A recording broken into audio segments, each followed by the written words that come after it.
ուղղակի շատ կարևոր հարց է պաշտպանության ոլորտի, բայց չեմ կարող չանդրադառնալ։ Երեք մեր հանձնաժողովի նիստից հետո ազգային ժողովի տարածքում այս միջանցքում տեղի ունեցել խայտառակագույն երևույթ։ Հերթական անգամ պաշտպանության հանձնաժողովի նախագահ Անդրանիկ Քոչարյանը վիրավորել է լրագրողի, ոչ միայն լրագրողի, վիրավորել է նաև սեռով պայմանավորված։ Սա ուղղակի դառնում է անթույլատրելի, պարոն Պապիկյան, որպես քաղաքացիական պայմանագիր կուսակցության վարչության անդամ եմ։ Սա դառնում է անթույլատրելի, սա պետք է ունենա իր արձագանքը։ Տիկին Պողոսյան, ցավում եմ, որ երեկվանից քաղաքացիական պայմանագիր խմբակցության կին պատգամավորներից որևէ մեկը չարձագանքեց, թեև շատ հաճախ կանանց մասին թեկուզ փոքրիկ ակնարկը դառնում է բուն հակազդեցության։ Դիմում եմ լրագրողներին։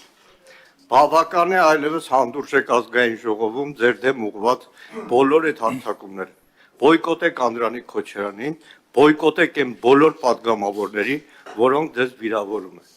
Դիմում եմ լրագրողական կազմակերպություններին։ Բավական է ձեններ հետ կտրած նստեք։ Բավական է։ Այս ամենը հանգեցնելու է վաղը շատ ավելի տոտալիտար մի համակարգի։